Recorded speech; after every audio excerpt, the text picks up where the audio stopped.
So, I haven't finished my living room floor yet, but I have my priorities straight, because I have a hatch in the floor now,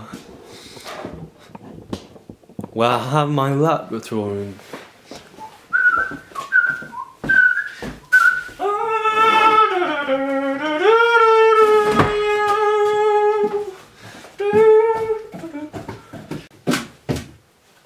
Whoa!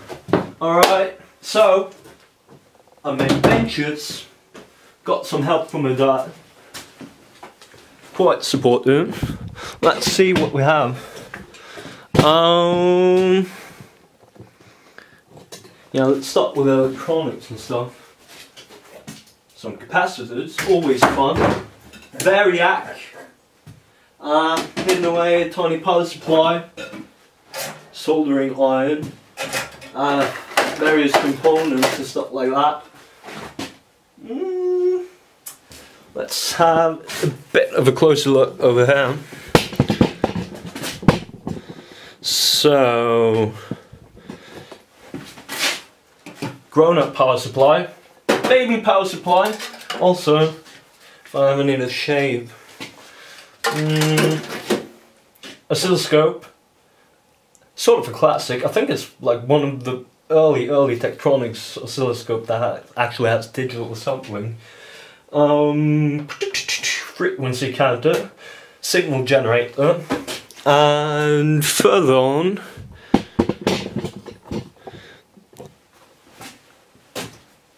this is one of those pellet press for FTI spectrophotometers. I don't really have an FTI IR spectrophotometer though, so I guess like worst case scenario I could do a hydraulic press channel. Varian vacuum pump, SD20, no 200, I'm sorry. Microscope, another vacuum pump, some bell jars. We covered the E5100 in a previous video, and over here a vacuum desiccator. Let me just turn the lights a bit around and we will move on. Alright. What you can see in the corner here is is a rotary evaporator. Actually what remains of it. I actually don't have the condenser. Lab scale, another power supply, pH meter with temperature, another pH meter, another rotary evaporator from like mounting on the stand. Let's see what mixed metal oxide electrodes, great for making chlorates. Now let's just move everything a bit along, because we have mantles everywhere.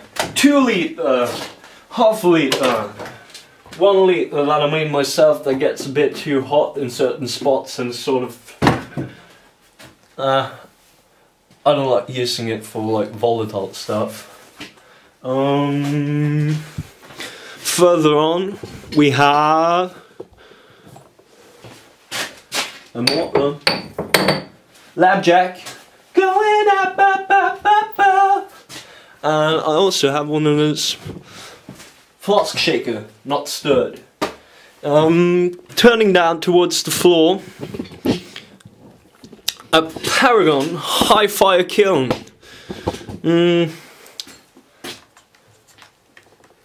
Let's see.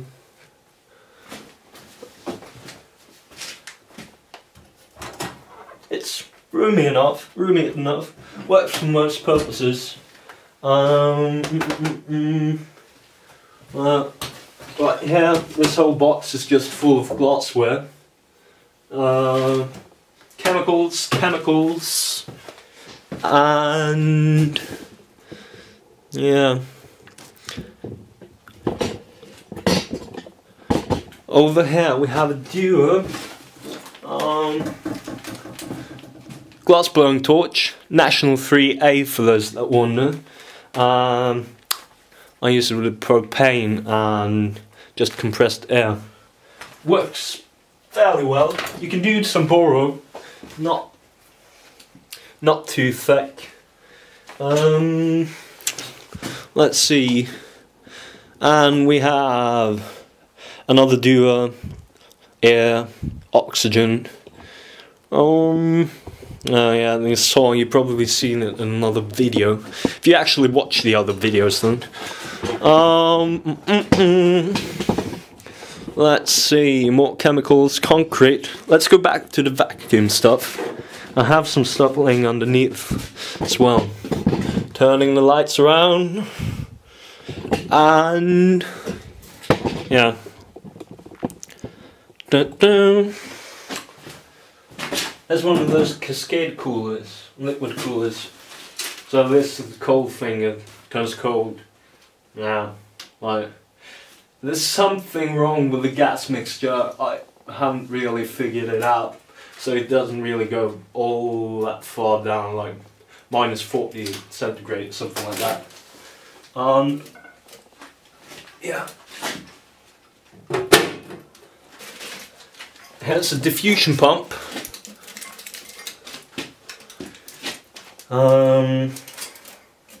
I don't really have oil for it. The oil is really expensive and I'm pretty broke. The baffle for the pump so that you don't get any oil into this vacuum chamber.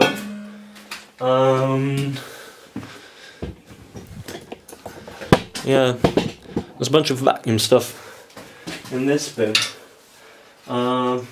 Let's do that. So I have a quadrupole from an old mass spectrometer.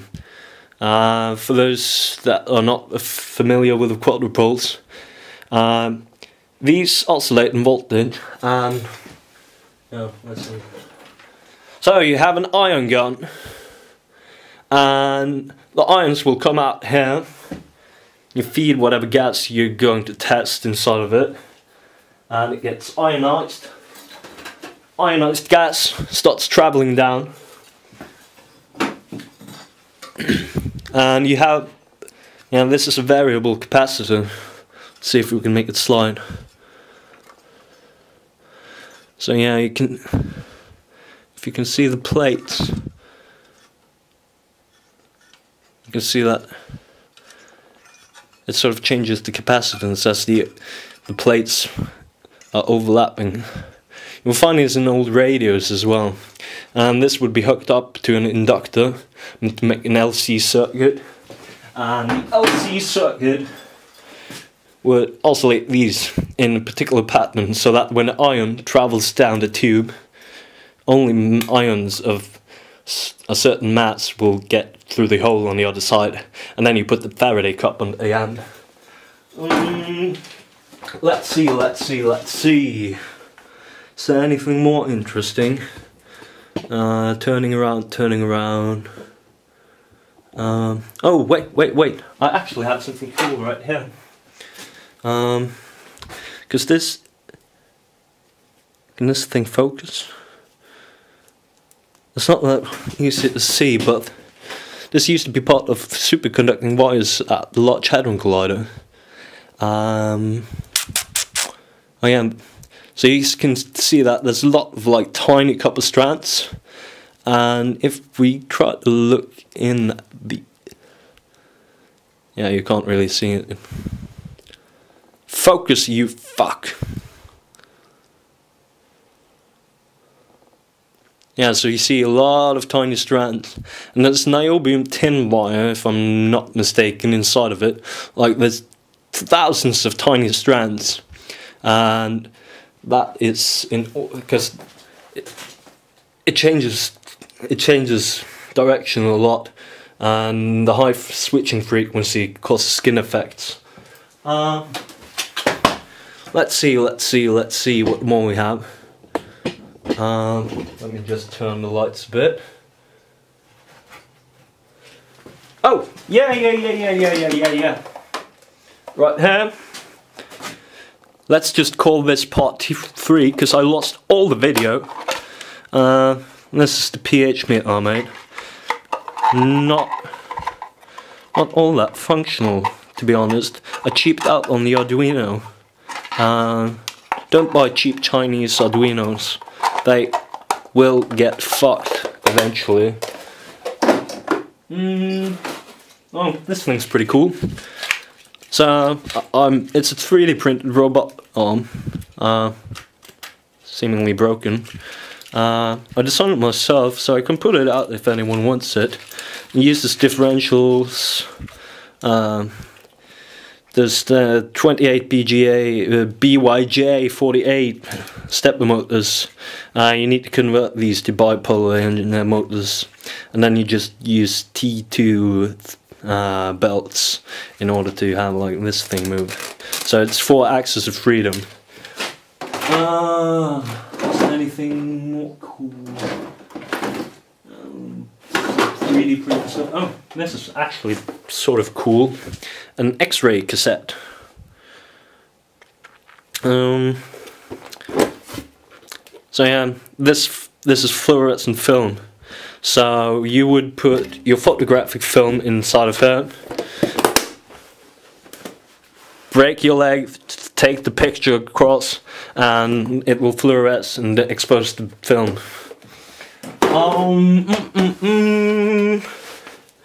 Yeah, let's see. I'm not really sure what I have anymore. Is there any cool inside of these boxes? Not really. I have a few linear CCDs. I don't know if you can tell. It's a bit hard to see. I think it's 2048 pixels or something like that.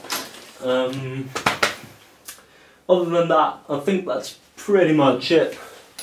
The rest of it is mostly just junk. Yeah, pretty much. But yeah,